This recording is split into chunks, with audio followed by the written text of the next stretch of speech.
Hi guys, it's Miko Martinez, and in this video, I'm going to go over why e-commerce SEO is really easy sometimes. If you don't know who I am a Shopify SEO expert. I've been in the SEO industry for over 6 years now. I've worked on over 200 plus SEO projects, and I've helped scale some of them to over 7 figures in annual revenue. So let's get to the video. So what is this idea of e-commerce SEO being really easy sometimes? So I was actually doing or planning to do a Shopify SEO deep dive on this brand, toysandgeek.co.uk.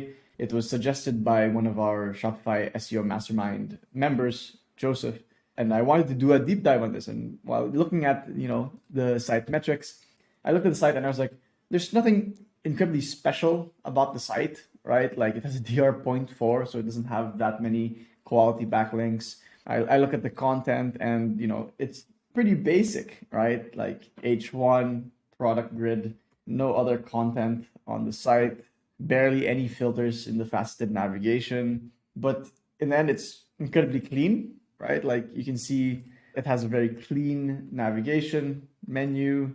It does have, a clean H1, URL, and title tag. If I look at the homepage, again, same, very clean. Categories, new arrivals, etc., etc. Nothing exceptional about it, right? And despite that, it gets over 10,000 visitors a month, and that's not blog posts. That's to their actual collections and product pages, right? So this is traffic that's actually converting into revenue, and I'm assuming at least $5,000 a month in revenue at the very least, right?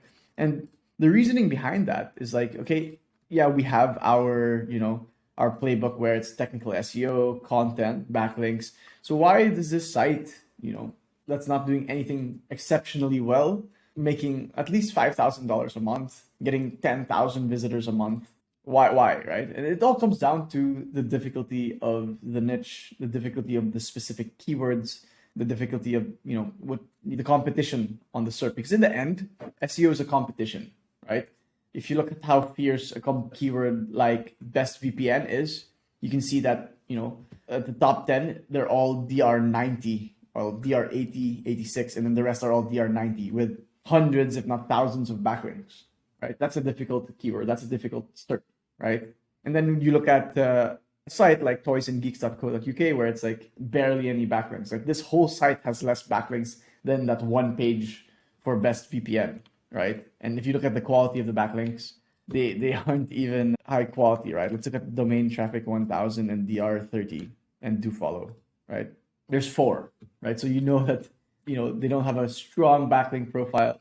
The content, again, there's not much content on the site, but it ranks for, it gets decent traffic, right? And it all comes down to the difficulty of the keywords they're targeting, right? So for a keyword like best VPN, you will need tons of backlinks, tons of SEO optimized content. But for a keyword like Five Nights at Freddy's Toys, you look at the SERP and it's like, okay, yeah, there's DR90 sites because this is Amazon, eBay, Etsy. It's not that difficult to outrank them.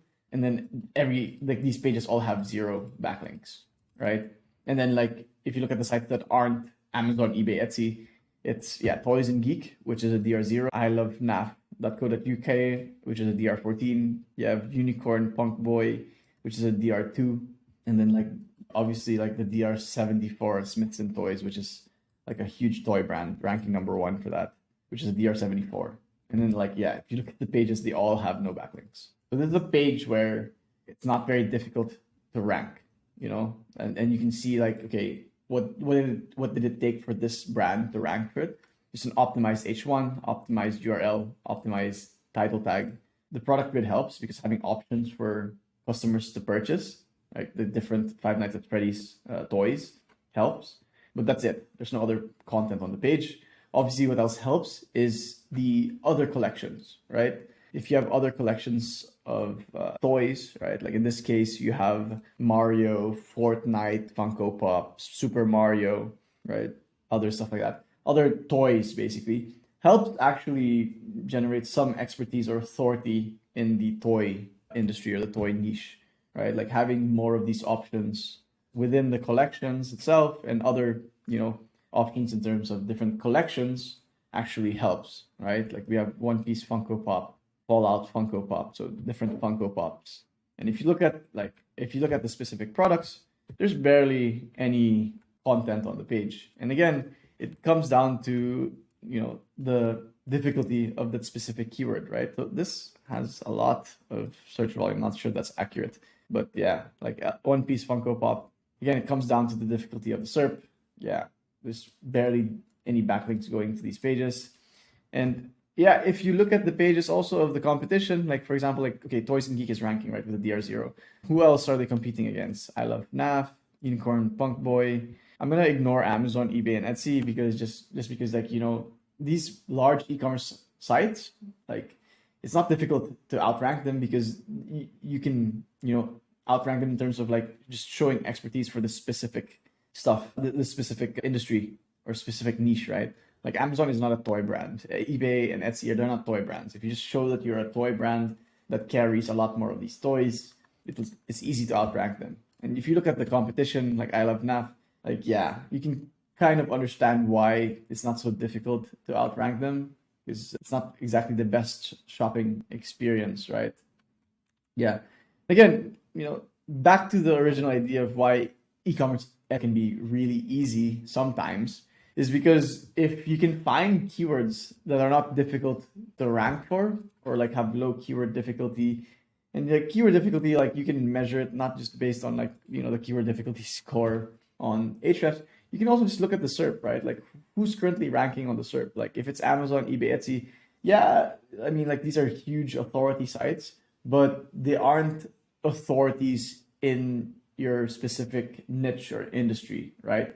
And that's why Toys and Geek can outrank them for Five Nights at Freddy's toys, because Toys and Geeks are actually they're actually a toy store, a toy online shop, right? Versus these large e-commerce brands, which aren't, right?